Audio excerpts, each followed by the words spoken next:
안녕하세요. 저는 40대 초반의 여성입니다. 사람들이 흔히 그런 말을 하죠. 평범하게 사는 게 세상에서 가장 어려운 일이다라고 말이죠. 남들은 그냥저냥 잘 살아가는 것 같은데 왜 나한테만 이런 일이 일어나는지, 왜 나는 이렇게 태어났는지 스스로의 삶을 원망하고 자책하다 보면 남들처럼 살기가 이리도 힘든가를 느낄 때가 많습니다. 특히 어떤 부모를 만나게 되느냐는 정말 스스로가 선택할 수 없는 운명 같은 겁니다. 금수저를 뱃속에서부터 물고 나온 사람도 있고 부모가 준 가난의 되물림으로 흙수저를 평생 가지고 가야 하는 인생. 그런데 저는 금수저는 꿈도 꾸지 않고 그냥 일회용 플라스틱 숟가락만 있어도 참 좋겠다는 생각을 많이 했습니다. 사실 흙수저도 비록 가난이란 걸 물려준 부모란 존재가 있으니 얼마나 좋은 일 아닙니까? 사실 저는 고아입니다. 제가 기억하는 제 인생에는 부모란 존재는 없었고 부모의 사랑이 뭔지 가족이란 뭔지 그런 것을 느껴보지 못했죠. 하늘에서 그냥 툭 하고 떨어진 존재랄까? 제가 어디에서 왔는지 또 어디로 가야 하는지 몰랐습니다. 평생 소원이 가족들과 같이 밥을 먹어보는 게 꿈이었던 전 그 꿈을 이루기 위해 열심히 살았습니다. 하지만 사람 인생이 어디 뜻대로 흘러가는 법은 잘 없더라고요. 아무리 열심히 살아도 도저히 넘을 수 없는 벽이 늘 항상 제겐 있었습니다. 그것은 바로 가족이라 여겼던 시댁 식구들이었습니다.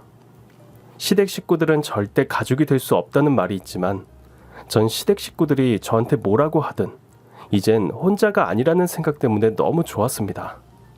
하지만 그들에게 전 이방인이었습니다. 제가 왜 시댁 식구들에게 이방인이 될 수밖에 없었는지 제 기고한 사연을 들어보시면 아마 아실 겁니다. 1999년 1월 2일, 저에게 이 날짜는 아주 특별한 날입니다. 6살이 된다는 생각에 부풀어 새해를 맞이했었거든요. 기억은 잘 나지 않지만 누군가의 손을 잡고 새해를 맞은 시장으로 외출을 갔습니다.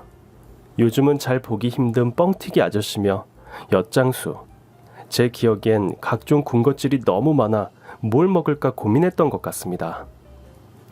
그리고는 제 손을 잡은 누군가를 따라 한복집으로 갔고 저는 그 한복집에서 한복을 골랐습니다. 이것저것 고르다가 한 아저씨가 저에게 다가왔죠. 꼬마야, 요거 하나 먹어봐. 아저씨가 준 것은 입안을 가득 채울 듯한 커다란 사탕이었습니다. 공짜로 준다기에 저는 그것을 얼른 받았고 아저씨는 이렇게 말했습니다. 저기 빨간 천막 보이지? 저기가 아저씨 가게인데 미제 과자들 엄청 많아. 이따가 놀러와. 미제 과자? 전 흐릿하게 기억이 납니다. 집 근처 슈퍼에는 팔지 않는 우산 초콜릿이 분명히 저 가게에 있을 거라 확신했죠. 저는 한복집에서 1분만 걸어가면 금방 갔다 올 수 있는 거리였기에 얼른 뛰어가 우산 초콜릿이 있는지 확인만 하고 올 참이었습니다. 그 가게엔 우산 초콜릿이 있었고 저는 너무 좋아서 한복집으로 달려갔습니다. 저와 같이 온 어른에게 그 초콜릿을 사달라고 하려고 말이죠. 그런데 1분도 안 걸리는 한복집을 달려가려고 하자 큰 트럭이 제 앞을 막았고 저는 그 트럭에 실린 물건을 사러 오는 사람들에게 떠밀려 점점 그 한복집과 멀어져 갔고 급기야 너무 많은 사람들 속에서 정신을 잃었습니다. 눈을 떠보니 구수한 떡 냄새가 나는 떡집에 있는 방 한켠에 저는 누워 있었습니다. 아이고, 정신이 드니? 너 말 못하니? 아줌마 말 안 들려? 전 갑자기 목소리가 나오지 않았고 제가 왜 여기에 와 있는지 알 수 없었습니다. 너무 무서웠고 그 자리에서 소변을 싸고 엉엉 울었던 것으로 기억합니다. 떡집 아주머니는 그런 절 달래주었고 저를 씻기고 새 옷으로 갈아입혀 주셨습니다. 아무것도 기억이 나진 않지만 그날 떡집 아주머니가 주셨던 백설기를 허겁지겁 먹었던 것은 아직도 생생히 기억이 납니다. 그러고는 잠이 들려고 하는데 떡집 아주머니의 통화 내용이 제 귓가에 들렸습니다. 네, 아이가 말도 못하고 아무것도 기억이 안 나는가 봐요. 아휴, 아마 부모가 아이를 버리고 간 것 같아요. 부모가 날 버렸다고? 당시 우리나라 미아 신고 수는 역대 최고였고 가정 형편이 어려워 아이를 시장통이나 기차역에 버리는 일이 허다했습니다. 레파토리는 똑같았죠. 엄마 잠깐만 저기 갔다 올 테니까 여기서 기다려. 그러고는 엄마들은 밤이 새고도 오질 않았고 아이들은 망부석처럼 서 있다가 결국 고아가 되는 일이 허다했습니다. 전 그때 깨달았습니다. 나도 부모가 날 버렸구나 하고 말이죠. 6살이었지만 그 통화 내용을 들으면서 앞으로 나는 어떻게 되는 거지? 하고 공포스러웠습니다. 다음날 아침, 떡집 사장님은 절 지역에 있는 근처 고아원으로 데리고 갔습니다. 제 또래 아이들처럼 보이는 아이들이 모여서 생활하는 곳이었습니다. 수녀님, 제가 말한 아이예요. 수녀님, 저는 고개를 푹 숙인 채 아무 말도 하지 않았고 수녀님은 저와 눈을 맞추려 앉은 자세로 제 얼굴을 가만히 보셨습니다. 이 예쁜 공주님이 오셨네. 우리 공주님 이름이 뭔가요? 전 모른다고 고개를 흔들었습니다. 그럼 우리 공주님 집 혹시 생각나? 그건 역시 모른다고 고개를 흔들었습니다. 그런데 수녀님이 제 목에서 무언가를 쓱 하고 꺼내는 것이었습니다. 공주야, 이거 우리 공주님 거야? 전 그 목걸이가 제 목에 있는 줄도 몰랐고 이게 뭐지? 란 표정으로 떡집 사장님을 봤습니다. 아, 그거 원래 있었어요. 거기 목걸이 펜던트 뒤에 뭐라고 적혀 있던데. 수녀님은 펜던트 뒤에 적힌 것을 읽었습니다. HMH. 아마도 이게 공주 이름인 것 같구나. 이리 오렴. 수녀님은 저를 꼭 안아주셨고 저는 그날부터 수녀님이 운영하시는 행복쉼터라는 곳에 살게 되었습니다. 처음엔 어색했지만 또래 친구들과 있으니 제가 혼자라는 것도 있고 즐겁게 생활했던 것으로 기억합니다. 수녀님 또한 저에게 늘 잘해주셨죠. 우리 공주 이름이 생각나지 않으니까 내가 이름을 지어봤는데 들어볼래? 현명하고 즐겁게 살아라라는 의미로 현명희 어때? 현명희. 전 이름을 듣자마자 좋다고 했고 그날부터 저는 현명희라는 이름으로 살았습니다. 그리고 수녀님은 말씀하셨습니다. 이 목걸이는 아마 명희 부모님이 명희에게 남기신 걸 거야. 언젠가 우리 명희도 좋은 가족을 만날 거야. 그러니 이 목걸이는 꼭 목에 지내고 있어야 해. 알겠지? 우리 명희를 부모님이 꼭 알아볼 수 있도록 말이지. 수녀님은 저를 위해 정말 백방으로 수소문을 하며 제 부모님을 찾기 위해 노력하셨습니다. 하지만 정말 서울에서 김서방 찾기만큼 힘든 일이었습니다. 결국 친부모님은 찾지 못했고 저는 한 가정에 입양되게 되었습니다. 명희야, 인사드려. 우리 명희의 가족이 되어주실 분들이야. 안녕하세요. 양부모들은 제 몸 구석구석 이리저리 살펴보기 시작했습니다.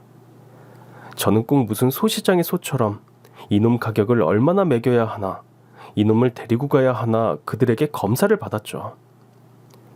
아, 손에 흉터가 있네. 그렇네. 어쩌다가 이렇게 다쳤지? 그런데 너무 예쁘게 생기지 않았어? 너 몇 살이니? 절 구석구석 살펴본 뒤 저희 양부모님은 저를 데리고 행복고아원을 떠났습니다. 차에 올라타 수녀님을 한 번이라도 더 보려고 뒷좌석에서 고아원을 바라봤고 수녀님은 제가 떠날 때까지 그 자리에 서 계셨습니다. 제 결정은 아니었지만 저는 어찌됐건 하루아침에 부모가 생겼습니다. 제 방도 생기고 그전엔 보지도 못했던 예쁜 옷들도 매일 입게 되었습니다. 특히 저희 새아빠는 저에게 많은 사랑을 주셨죠. 와, 우리 명희 오늘도 너무 예쁘네. 우리 명희는 나중에 커서 미스 코리아 하면 되겠다. 그치? 아빠 회사 갔다 올게. 아빠가 명희 보고 싶으면 전화할 테니까 엄마랑 집에서 재밌게 보내. 전 새아빠의 자상함에 이제 정말 가족이 생겼구나 생각했습니다. 그런데 너무나 절 사랑해주는 새아빠와는 달리 새엄마는 새아빠가 없는 시간이면 절 마구 구박을 했죠. 야, 너 내 반지 못 봤어? 반지요? 아니요. 너 아까 내 방에 들어갔었잖아. 너 일어나. 새엄마는 제 몸을 구석구석 만지더니 갑자기 화를 냈고 급기야 제 옷을 찢었습니다. 어디다 숨겼어? 어디다 숨겼냐고? 너 나쁜 짓을 했으니까 벌을 받아야지. 이리 와. 그러면서 새엄마는 절 속옷만 입힌 채로 집 밖에 내쫓았습니다. 저는 새아빠가 올 때까지 하루 종일 속옷만 입은 채로 서 있었죠. 명희야, 아니 왜 이러고 있어? 어? 새엄마는 새아빠가 오자마자 말도 안 되는 이야기를 하기 시작했습니다. 아니 여보, 쟤 아주 무서워. 내가 정리 좀 하자고 했더니 갑자기 막 화를 내면서 지 옷을 막 찢더라고. 내가 사준 옷이 더럽다면서. 그러더니 저렇게 속옷만 입고 나가서 아빠 오면 다 잃을 거라고. 아줌마는 이제 아빠한테 혼날 거라고. 아니에요. 아니에요. 명희야, 엄마 말이 사실이야? 아니에요, 아빠. 정말 아니에요. 명희야, 네 방에서 이게 나왔어. 엄마 반지를 만지고 싶으면 말을 해야지. 이건 도둑질이야, 명희야. 전 정말 어이가 없었습니다. 제 가방에서 아침부터 난리쳤던 새엄마의 반지가 갑자기 나왔고, 그걸 보자마자 아빠는 뭔가 실망한 듯 저를 방으로 보낸 뒤 아무 말씀이 없으셨습니다. 며칠 후 저는 그 집을 나오게 됐습니다. 지금 생각해보면 파양을 당한 겁니다. 전 명희가 그러지 않았을 거라 생각하는데 워낙 아내가 충격을 받아서 죄송합니다. 두 분이 다시 명희를 저에게 보내주신 건 하나님의 뜻이라 생각합니다. 그렇지만 명희는 절대 그런 아이가 아닙니다. 명희와 인연이 아니시겠죠. 수녀님은 다시 절 받아주셨고 전 파양당한 날 밤새도록 울었습니다. 제가 안 그랬어요, 수녀님. 정말 제가 안 그랬어요. 그럼 수녀님은 다 알아. 하나님이 명희는 그런 행동을 하지 않았다는 거 다 알고 계신단다. 명희야, 괜찮아. 우리 명희를 정말 사랑해줄 가족이 꼭 나타날 거야. 수녀님이 기도할게. 저를 사랑해줄 가족, 정말 나타날까요? 저는 파양을 당하고 1년 후 다시 새 부모를 만났지만 또다시 파양을 당했습니다. 이유는 제가 머리가 안 좋은 것 같다는 겁니다. 우리 집안이 대대로 의사 집안인데 뭘 물어도 대답도 똑소리 나게 하는 법이 없고 행동도 너무 느려요. 아니, 과외 선생을 붙였는데 공부는 안 하고 딴 생각하고 있다는 거지 뭐예요? 전 똑똑하다고 해서 데리고 갔었는데 좀 아닌 것 같아요. 아니, 사람을 이렇게 물건 반품하듯 대해도 되는 건가요? 저는 두 번째 파양 이후 아무것도 먹지도 않고 아이들과 어울리지도 않았습니다. 그냥 하루 종일 기도만 했던 걸로 기억합니다. 하나님, 제가 혼자 일어설 수 있도록 힘을 주세요. 혼자서도 잘 살아갈 수 있도록 힘을 주세요. 제발, 제발, 제발. 예전의 기도문은 좋은 부모님을 만나게 해주세요였습니다. 하지만 두 번의 파양 이후 전 이제 스스로 혼자 살아갈 수 있는 힘을 기를 수 있다는 것이 중요하다는 걸 깨달았습니다. 그렇게 고아원에서 저는 고등학교까지 졸업을 했고 성적이 우수해 대학에 수석 입학으로 들어가게 됐습니다. 장하다 우리 명희, 장해. 난 네가 해낼 줄 알았어. 아니에요. 수녀님이 안 계셨으면 전 절대 해내지 못했을 거예요. 수녀님 정말 감사드려요. 수녀님이 제겐 부모님이나 다름없으세요. 다른 아이들은 겪지 못한 인생의 풍파를 겪고 좋은 대학에 들어간 제 자신이 저도 자랑스러웠습니다. 수녀님은 저를 위해 절 후원해줄 분들을 이어주셨고 저는 덕분에 돈 걱정 없이 대학 생활도 즐겁게 할 수 있었습니다. 저는 대학에 들어가 정말 열심히 공부했습니다. 4년 내내 장학금 한 번 놓치지 않았고 친구들은 그런 저를 보며 저에 대한 관심이 늘어만 갔습니다. 명희야, 너 정말 뭐냐? 공부면 공부, 스포츠면 스포츠, 교양이면 교양, 못하는 게 없잖아. 야, 너 금수저지? 아이, 쓸데없는 소리를 다 하네. 에휴, 기집애. 야, 이번 주에 애들이랑 파티할 건데 올래? 너 그랜드 호텔 알지? 거기 클럽 완전 유명하잖아. 공과대 한 선배가 그걸 통째로 빌렸대. 자기 생일이라나 뭐라나? 나보고 우리 학교에서 상위 1%에 드는 애들만 데리고 오라던데? 딱 너야. 가자, 응? 상위 1%? 학교 안에서 전 사실 공부라면 따라올 자가 없는 상위 1%였습니다. 하지만 아무도 제가 고아란 사실도 몰랐고 겉모습만 보기엔 좋은 부모 만나서 공부 잘하는 그런 금수저로 보였나 봅니다. 저는 어떡하지? 고민하다가 결국 그 파티에 가기로 결심했죠. 호텔이라는 데도 처음이고 클럽은 정말 텔레비전에서만 봤지 가본 적도 없습니다. 전 최대한 범생이로 안 보이려고 한껏 꾸며서 클럽으로 향했죠. 클럽 안은 정말 딴 세상이었습니다. 서로 몸을 부비며 춤을 추고 술을 물처럼 마시고, 와, 정말 이런 세상도 있구나를 실감했죠. 명희야! 우와, 우리 범생이 오늘 좀 섹시한데? 섹시는 무슨... 자, 오늘의 주인공을 만나러 가야지. 따라와. 전 친구 손에 이끌려 이 클럽을 통째로 전수낸 공과대 선배를 만나러 갔습니다. 그 선배는 클럽 안에 있는 룸을 잡고 양 사이드에 예쁜 여자들을 끼고 왕처럼 앉아 있었죠. 선배, 제가 말한 그 탑 오브 더 탑, 우리 학교 천재 한명이에요. 네가 그 천재야? 영광입니다. 자, 술 한잔 받아. 저는 얼떨결에 술을 한 잔 받았고 모두 원샷이라는 말에 술을 먹고 또 먹게 되었습니다.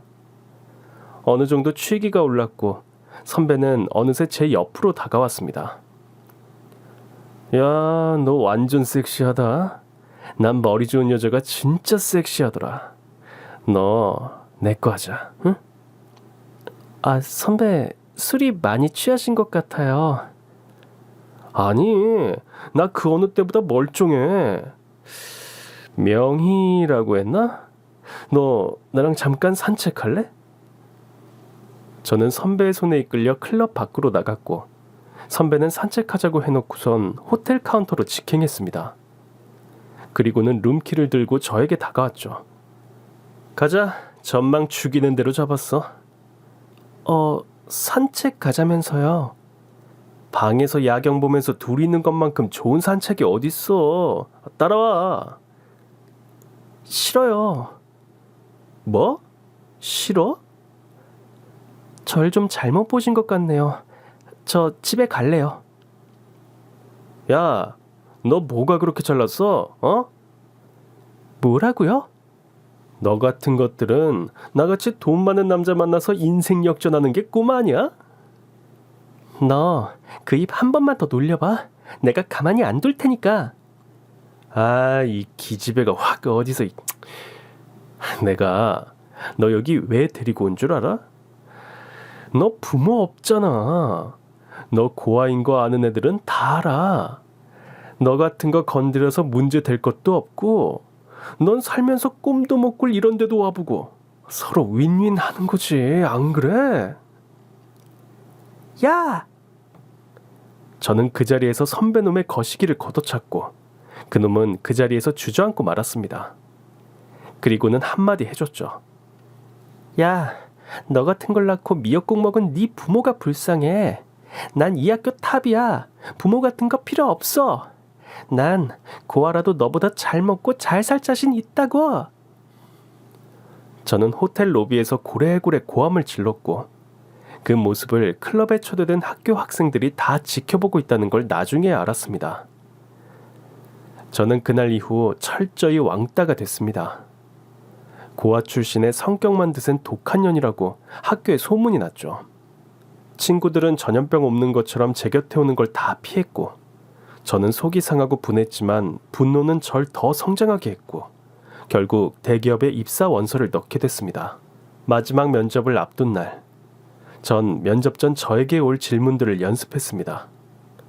모든 질문을 꼼꼼히 준비했고, 마지막 질문, 부모님에 대한 질문은 어떻게 말해야 하나 고민을 했습니다. 분명히 부모가 없다는 걸 문제 삼을 텐데 하고 말이죠. 면접 날, 저는 당당히 심사위원들이 있는 방으로 들어가 심사위원들이 하는 질문에 거침없이 대답했습니다. 그리고 마지막 질문, 올 것이 오고야 말았습니다. 부모님이 돌아가신 건가요? 아니면... 절 버리셨습니다. 심사위원들은 제 말을 듣고 웅성웅성거리기 시작했습니다. 그걸 어떻게 확신하나요? 이제껏 저는 2번의 파양을 당했고 혼자서 이 자리까지 왔습니다.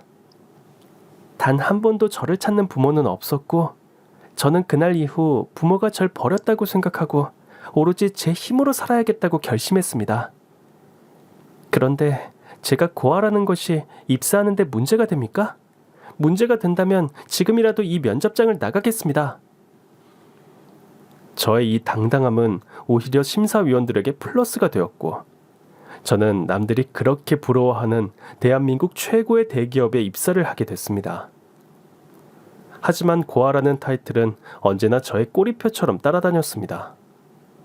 입사 동기들도 제 면접 스토리를 다 아는 상태였고, 그것은 심사위원들에게만 플러스 될 뿐, 입사 동기들에겐 재수없는 인간으로 낙인 찍혔죠. 야, 넌 어학연수 어디 갔어? 나? 영국. 우리 엄마 등살에 2년이나 더 있었지 뭐야. 난 미국.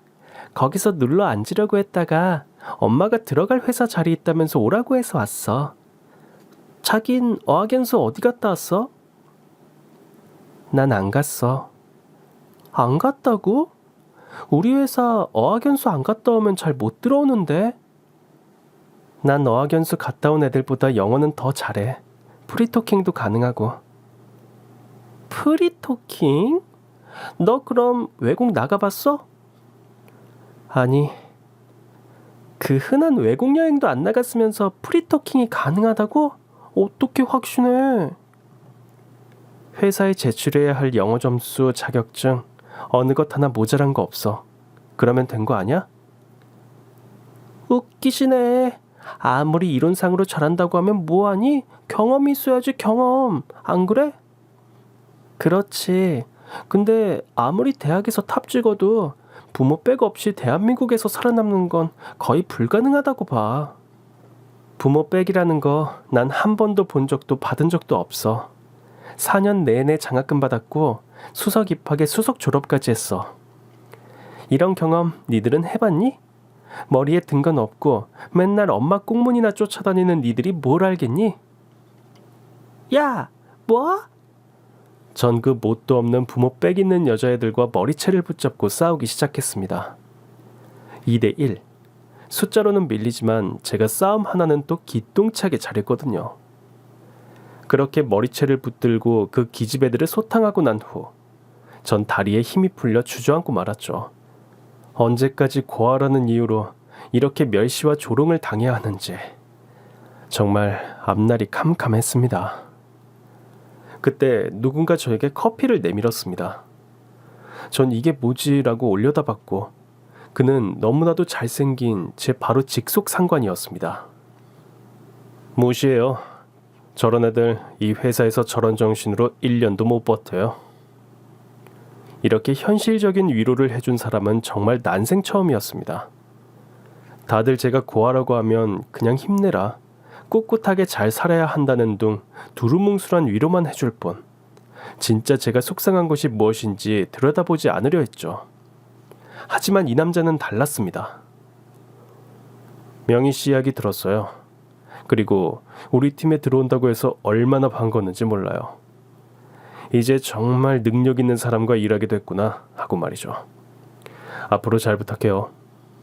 전 얼굴도 잘생기고 능력 있는 상사를 맡는 덕분에 3년 동안 직장 생활이 너무 행복했습니다. 일에 대한 커리어도 점점 쌓여져 갔고 인정도 받았죠. 같은 팀이다 보니 야근의 출장에 같이 있는 시간이 많아졌고 결국 저는 제 직속 상관인 그와 사귀게 되었습니다. 명희야, 너 덕분에 이번에 우리 팀 실적 장난 아니야. 너 정말 대단하다, 명희야. 우리 자기는 못하는 게 없어.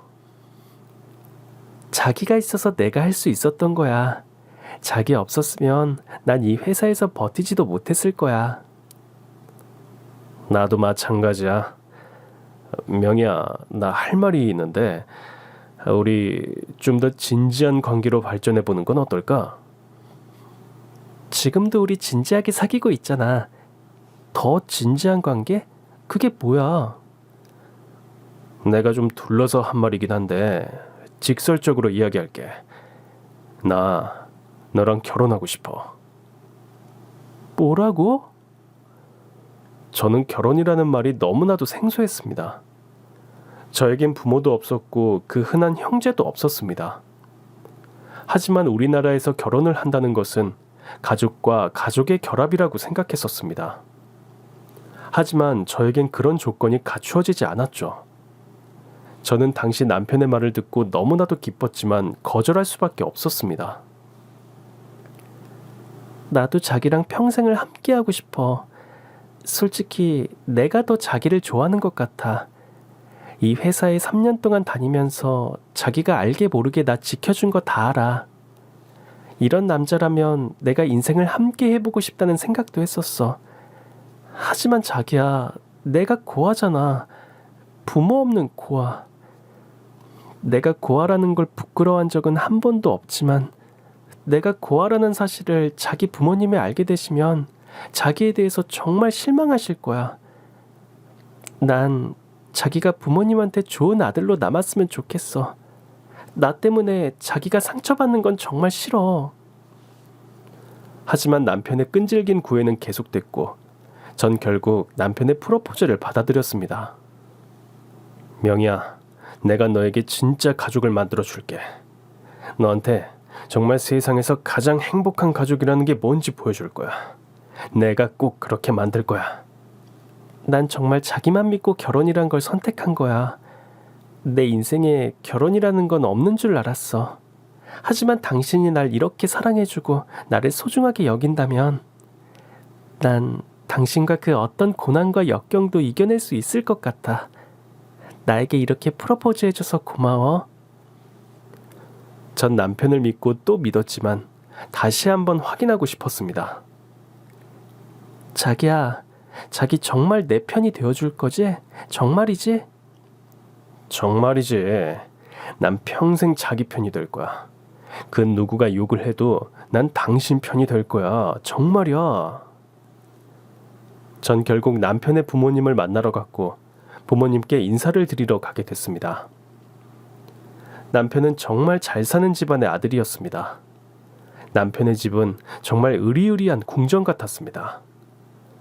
집안 인테리어는 분홍빛으로 행복이 가득한 가족이다라는 것을 보여줬고 거실에 걸린 가족 사진은 정말 남편이 얼마나 행복한 가정에서 자랐는지를 알 수 있게 해주는 증거였습니다.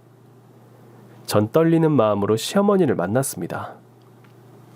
시어머니의 첫 인상은 우아함 그 자체였습니다. 겉모습도 그랬지만 목소리도 우아함이 흘러넘쳤죠. 반가워요. 네, 현명이라고 합니다. 일단 식사부터 하죠. 저는 시어머니의 안내에 따라 응접실로 갔고 식탁에는 정말 사내진미 요리가 상다리가 부러질 정도로 가득 차려져 있었습니다. 차린 건 없지만 많이 들어요? 아니에요. 제 인생에서 이렇게 좋은 밥상은 처음 받아봅니다. 정말 감사합니다, 어머님. 아직 어머니란 소리는 이르고 일단 밥부터 먹읍시다. 시어머니는 저에게 뭔가 선을 긋는 듯한 느낌이었습니다. 하지만 한 가족이 되기에는 거쳐야 할 과정이라고 생각했고 전 맛있게 밥을 먹었습니다. 점심 안 먹었어요? 엄청 잘 먹네. 아, 제가 원래 먹는 거 보면 복 들어오게 생겼다고 말을 많이 들어요. 맛있는 음식 잘 먹는 게 좋잖아요. 그리고 진짜 어머님 음식 솜씨도 정말 좋으신 것 같아요. 그래도 첫 식사부터 그렇게 급하게 먹는 건 하기 좀 예의가 아니지 않나요? 엄마, 잘 먹는 걸 가지고 왜 그래요? 명희는 뭐든 잘해요. 밥 먹는 것도 일하는 것도. 밥 먹는 거 잘 먹는다고 자랑하는 사람은 처음 봐. 여튼 오빠도 콩깍지가 단단히 씌었네. 저는 조금 불편한 식사를 하긴 했지만 그래도 시어머니가 정성스럽게 저를 위해 차려주신 음식이기 때문에 열심히 먹었습니다. 그리고 제가 그토록 불안하고 기대했던 시어머니와의 대면이 시작됐습니다. 그래, 양치는 다 계시고요. 엄마, 그게 뭐 중요하다고? 제가 말씀드릴게요. 사실은 저 고아입니다, 어머님. 부모님 없이 이제껏 제 힘으로 살아왔어요. 그리고 그렇게 살아온 것이 하나님한테 좋게 보였는지 이렇게 좋은 남자를 만나게 해주셨고요. 고아? 도변아, 너 그런 얘기는 안 했지 않니? 엄마, 그게 무슨 상관이에요? 명희, 우리 회사에서 그 어떤 금수저들보다 일도 더 잘하고 능력도 최고예요. 그리고 명희 못하는 게 없어요. 아마 엄마 며느리로 완전 100점짜리 며느리가 될 거예요. 제가 장담해요, 엄마. 난 부모 없는 애는 내 며느리로 들일 수 없다. 난 그 꼴은 못 봐. 아가씨, 오늘 유감스럽지만 여기서 우리 만남은 여기서 끝내야겠네요. 잘 가요. 전 예상은 했었지만 막상 현실을 마주하니 정말 마음이 많이 아팠습니다. 자기야, 정말 미안해. 내가 미안해. 자기가 왜 미안해. 자긴 최선을 다했어. 자기를 만난 것만으로도 난 행복했어. 행복했다니 그게 무슨 말이야? 우린 여기까지인 것 같아. 어머님 더 이상 실망시켜드리지 마. 안 돼, 싫어. 난 절대 너 못 보내. 안 된다고. 남편은 무슨 어린애 마냥 제 치맛자락을 붙잡고 너 없이는 난 죽을 거라며 협박을 하지를 않나. 또 어떤 날은 사정사정을 하지를 않나. 정말 이게 무슨 난리인가 했습니다. 남편의 이런 투정은 시어머니에게로 이어졌죠. 아니, 너 뭐 하는 거야? 얼른 안 일어나? 나 명희랑 결혼 안 시켜주면 여기서 죽을 거야. 동네 사람들 다 쳐다보는데 무슨 짓이야? 일어나 빨리.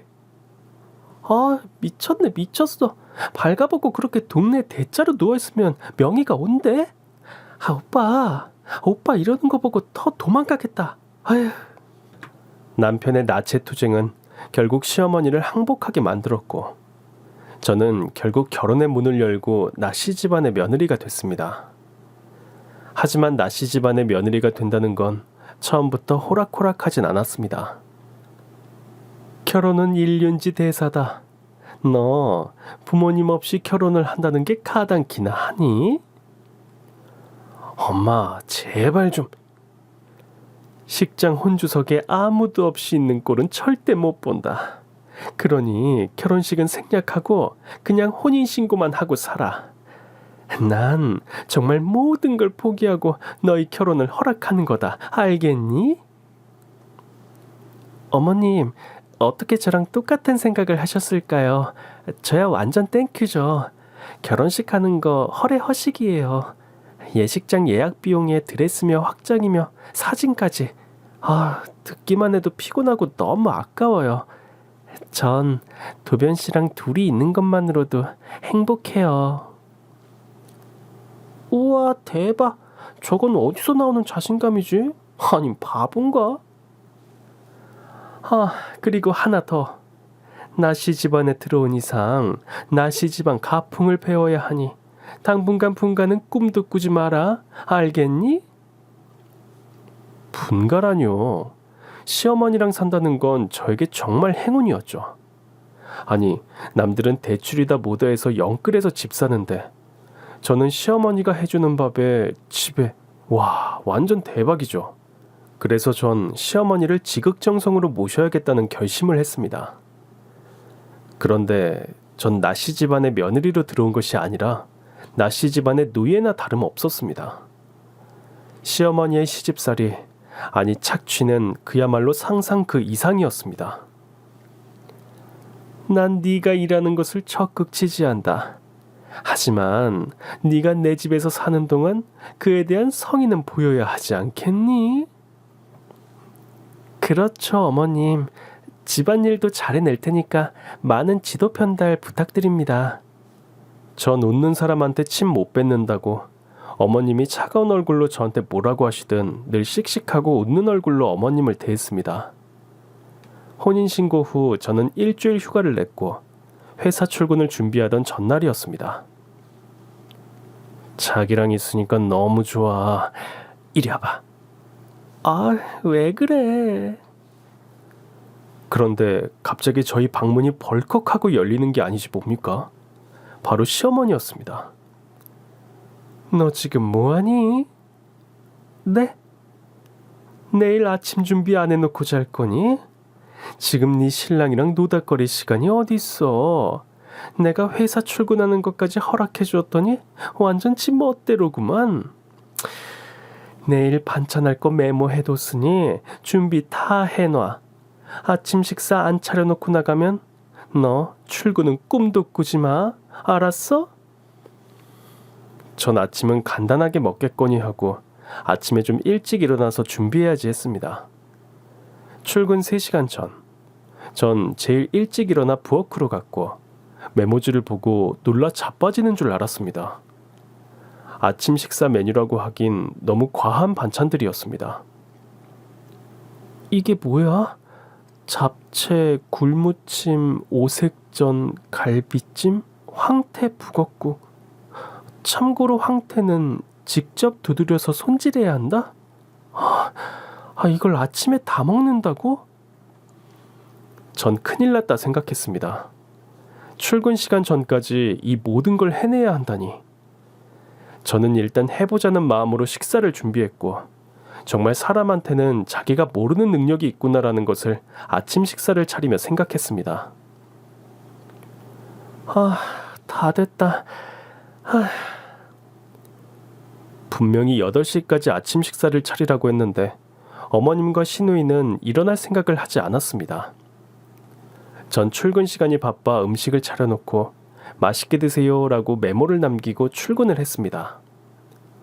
하루 종일 회사에서 시달리다 집에 가야지 하며 즐거운 마음으로 퇴근을 했죠. 늘 혼자였던 집에 이젠 식구가 날 기다린다고 생각하니 너무 행복했습니다. 어머님, 다녀왔습니다. 그런데 집안에 왠지 모를 냉기가 돌았고 저는 거실에서 텔레비전을 뚫어져라 보고 있는 시어머니를 발견했죠. 어머니, 저 왔어요. 뭘 잘했다고 기어들어와? 네? 너 저게 뭐야? 시어머니가 가리킨 것은 아침에 제가 차려놓은 밥상이었습니다. 그런데 가까이 가보니 음식이 그대로 있는 것이었습니다. 어머니, 뭐가 잘못됐나요? 혹시 음식이 맛이 없어서... 그런데 갑자기 리모컨이 저에게 날아왔습니다. 저는 그대로 리모컨을 눈 주변에 맞았고 얼마나 세게 맞았던지 피가 났습니다. 어머님, 너 시애미 죽이려고 작정했지? 이 고칼로리 음식을 아침부터 먹으라고 차려놓은 거야? 너 여기다 약 탔지? 말해봐. 어머님, 아니에요. 도변아. 엄마. 아니, 자기 얼굴 왜 그래? 얘 휴가 얼마나 쓸 수 있니? 휴가 써도 월급은 나오지? 다쳤으니까 병가 내고 연차 쓰고 하면 보름은 출근 안 해도 정상 월급은 나오지. 왜? 너 내일부터 보름 동안 출근하지 말고 집에서 살림 좀 배워라. 그리고 내가 너 확실히 살림이 뭔지 가르쳐 줄 테니까 알겠니? 새벽에 일어나 잡채에 갈비찜에 12첩 반상도 울고 갈 정도로 차려놨더니 자기를 죽이는 밥상을 차려놨다고 사람 잡는 시어머니. 전 너무 놀라 방에 가서 심호흡을 했고 이게 뭔 일인지 차근차근 생각을 했습니다. 자기야, 난 분명히 어머니가 써준 메모를 보고 아침을 차렸는데 왜 그러실까? 우리 엄마 고칼로리 음식은 딱 질색인 거 몰랐어? 그리고 그 메모를 우리 엄마가 쓴 거 봤어? 엄마 말도 일리가 있다고 봐 나는. 자기야, 시집살이가 원래 그래. 엄마 저러다가 지칠 테니까 그때까지만 버텨봐. 아, 근데 좋겠다. 내일부터 보름 동안 휴가라니? 부러워. 전 이 남자가 제정신인가 생각했습니다. 아까 시어머니가 저한테 하는 행동을 보고도 부럽다니요. 전 그날 밤새 한숨도 못 잤습니다. 그런데 갑자기 전화벨이 울렸습니다. 여보세요? 집안 꼴을 이 지경으로 만들어 놓고 잠이 와? 당장 나와. 전 뭔 일인가 해서 거실로 나갔고 까만 장갑으로 집안 구석구석 먼지를 찾는 시어머니를 보게 됐습니다. 정말 정신적으로 문제가 있는 게 아닌가 생각이 들 정도로 작은 먼지라도 찾아내겠다는 저 극성, 정말 무서웠습니다. 너 이거 안 보이니? 뭐가요? 제 말이 끝나자마자 장갑으로 제 양쪽 뺨을 있는 대로 때리면서 시어머니는 저한테 온갖 험한 말을 쏟아냈습니다. 고한년이 들어오니까 집안에 공기가 탁해졌어. 자, 네가 갖고 들어온 먼지 네가 다 처먹어. 아 하고 벌려. 그러더니 시어머니는 장갑을 제 입에다 쑤셔 넣었고 전 방어할 힘도 없이 장갑을 입에 문 채로 주저앉아 버렸습니다. 애비애미 없는 게 들어와서 날 죽이려고 해? 너 이제 내 방에서 자. 네가 언제 또 날 죽이려 들 수 있으니 내가 널 옆에 둬야겠어. 알겠어? 전 그날부터 매일매일 이불 빨래에 창문 청소에 신지도 않는 어머님의 그 많은 구두를 매일 닦았습니다. 이건 시집살이가 아니라 정말 노동착취란 말이 더 어울릴 정도로 제 생활은 진짜 매일매일이 지옥 같았습니다. 몸으로 때운다면 제가 덜 억울할 수도 있을 겁니다. 시어머니는 제 월급날마다 꼬박꼬박 10원 한 장 주지 않고 자기 통장으로 이체하라고 했고 전 시어머니가 시키는 대로 이체를 했습니다. 정말 회사 일에 집안일에 제 마음과 몸은 너덜너덜해져만 갔습니다. 자기야, 나 10kg이나 빠졌어. 너무 힘들어. 보기 좋네 뭐. 뭐라고? 요즘 소식자가 대세인 거 몰라? 그리고 사람이 좀 말라야 건강한 법이라고.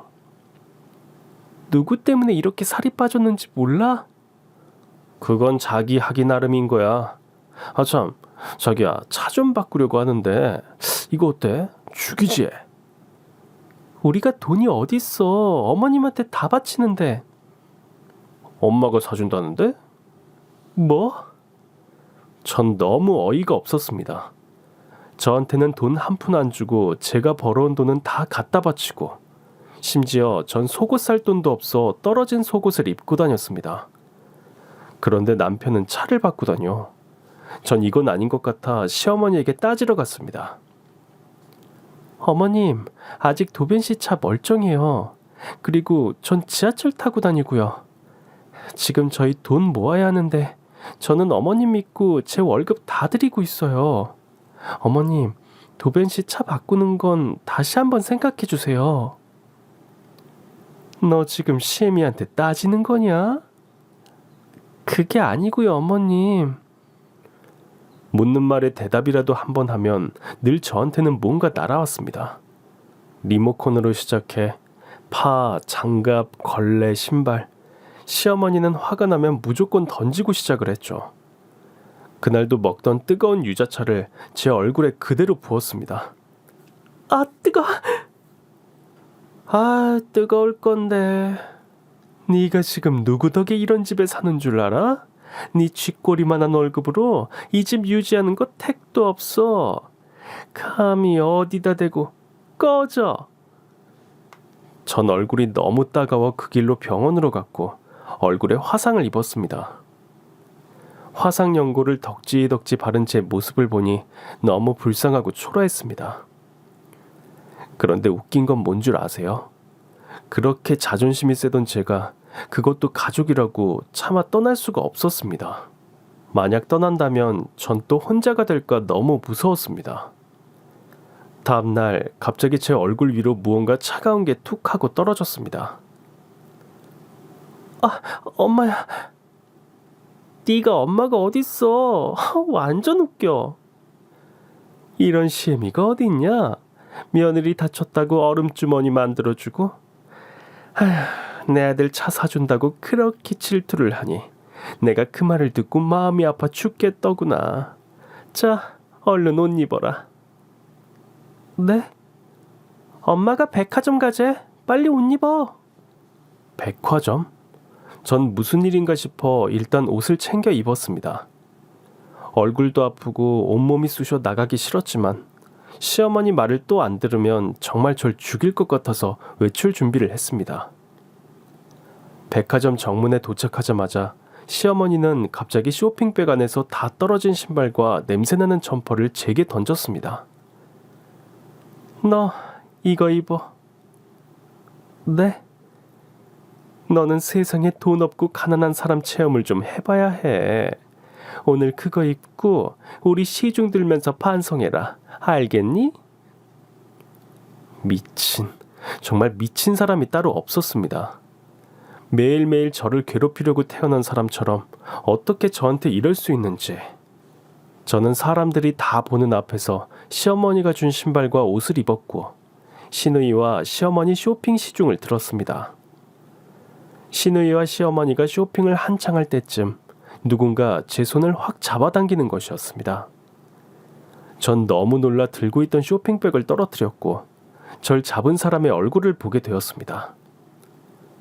너 미혜 맞지? 네? 너 현미혜 맞지? 현미혜? 전혀 처음 들어본 이름이었습니다. 그 어르신은 갑자기 제 목을 만지더니 목걸이를 보고 그 자리에서 오열했습니다. 미혜 맞구나. 우리 딸이 맞아. 미혜야. 우리 딸? 그럼 이분이 아빠? 전 도통 이해가 되지 않았습니다. 저한테는 부모란 존재는 없었고 한 번도 생각해 본 적도 없는 사람이었으니까요. 회장님. 그분은 이 백화점 회장님이셨고 다른 사람들의 이목이 중요하지 않다는 듯 저의 손을 놓지 않고 오열을 했습니다. 너 서울시장 기억 안 나? 거기 엄마랑 한복집 갔던 거 1999년 1월 2일 기억 안 나니? 미애야 1999년 1월 2일 전 그날은 확실히 기억하고 있었습니다. 그리고 초콜릿을 사려고 한복집을 나온 것도 갑자기 그날의 기억이 머릿속에서 회오리치듯 빠르게 펼쳐졌습니다. 어머, 안녕하세요. 저는 이 아이 시어머니 되는 사람입니다. 얘는 회장님이 찾으시는 그런 애가 아닌 것 같습니다. 아니에요. 이 목걸이, 제가 준 목걸이가 확실해요. 보세요. 그때 시어머니는 뭔가 떠오른 듯 목걸이를 확 가로챘고 정말 배우 저리 가라 할 정도로 연기를 하기 시작했습니다. 아니, 시누이가 준 목걸이를 왜 네가 하고 있니? 회장님, 이건 제 딸아이 목걸이입니다. 아, 엄마, 뭐라는 거야? 시어머니는 시누이 입을 막으며 말도 안 되는 말을 늘어놓기 시작했죠. 사실 제가 딸을 입양했어요. 입양했을 때 이 목걸이가 걸려 있었고 우리 며느리가 너무 이쁘다고 하도 조르니까 우리 딸이 이걸 준 겁니다. 이 목걸이는 우리 딸 것이 확실합니다. 그래요? 그 말에 책임질 수 있습니까? 그럼요. 확실히 우리 며느리 것은 아닙니다. 난 딸을 찾기 위해 30년이란 시간을 고통 속에서 지내왔습니다. 만약 며느님이 제 딸이라면 어떡하시겠습니까? 절대로 그럴 리가 없어요. 제 모든 걸 걸고 맹세해요. 그래요. 그럼 제가 원하는 걸 들어주실 수 있습니까? 물론이죠. 알겠습니다. 일주일 후에 연락드리죠. 김비서, 내가 말한 거 준비해. 네, 회장님. 전 이게 뭔 일인가 했고 시어머니는 저를 잡아먹을 듯이 말했습니다. 네가 저 회장 딸이면 내가 네 평생 시중을 들겠어. 어디 넘볼 데가 없어서 넘보길 넘봐. 하여튼 부모 없이 자란 게 남의 것 탐내는 데는 아주 도 같았어. 텄다니까. 전 생각했습니다. 저분이 제 친아빠라면 얼마나 좋을까 하고 말이죠. 그렇게 일주일이란 시간이 흘렀고 시댁으로 누군가 찾아왔습니다. 누구세요? 현 백화점에서 왔습니다. 네? 시어머니는 무슨 일인가 하고 문을 열어줬고 일주일 전 만났던 비서와 회장이 같이 서 있었습니다. 아이고 회장님, 저희 집까지는 어쩐 일로? 일주일 전 일 기억하시죠? 알죠. 일단 들어오세요. 아이고, 뭘 또 이렇게 사가지고 오셨어요. 회장님은 정말 일반 사람들이 한번 먹어볼까 말까 한 산의 진미를 다 가지고 오셨고 명품 신발과 명품 옷, 정말 최상급 선물들을 트럭째 싣고 오신 것 같았습니다. 약속 잊지 않으셨죠? 무슨 약속이요? 며느님이 제 딸이 아니면 뭐든지 들어주겠다는 약속. 그거 그랬죠. 제 말이 맞았죠? 우리 며느리는 회장님 같은 훌륭한 분의 자식이 될 수가 없어요. 그래요. 그럼 이건 뭔가요? 회장님은 시어머니에게 종이 한 장을 건넸고 그걸 본 시어머니는 얼굴이 하얘졌습니다. 아니 이게 아니, 말도 안 돼. 거기엔 저와 회장님이 99.9% 유전자가 일치한다는 DNA 결과지였습니다. 그리고 회장님은 뭔가를 꺼내 저에게 보여주셨죠. 확인할 필요도 사실 없었다. 이 목걸이, 이게 네가 내 딸이라는 증거야. 미애야. 회장님, 아니 아빠도 저와 똑같은 목걸이를 가지고 계셨고 전 생각할 틈도 없이 아빠를 끌어안고 울었습니다. 절 버리신 줄 알았어요. 죄송해요. 아니다. 내가 미안해. 아빠가 너무 미안해. 결국 저는 현 백화점 회장님의 하나밖에 없는 외동딸이 되었고 이 소식은 신문에도 날 만큼 크게 보도가 되었습니다. 현 백화점 현 회장, 그렇게 찾던 친딸 30년 만에 만나다. 미애야, 멋지지 않니? 아빠는 이런 날이 올 줄 알고 있었어. 우리 딸을 꼭 만날 거라는 희망. 전 제게 이렇게 멋진 부모님이 계실 거라 상상도 못했어요. 미애야, 왜 그래? 아니, 오늘따라 집이 좀 건조한 것 같아서요. 그래? 아줌마!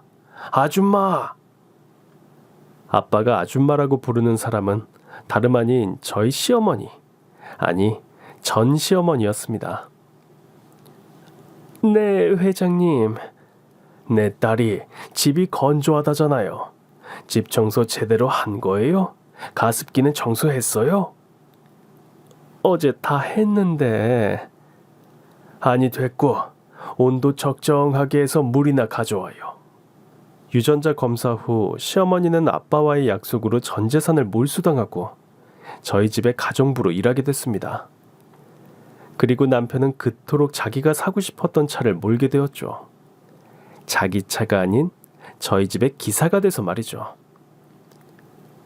여기 물. 아줌마, 호칭 똑바로 안 해?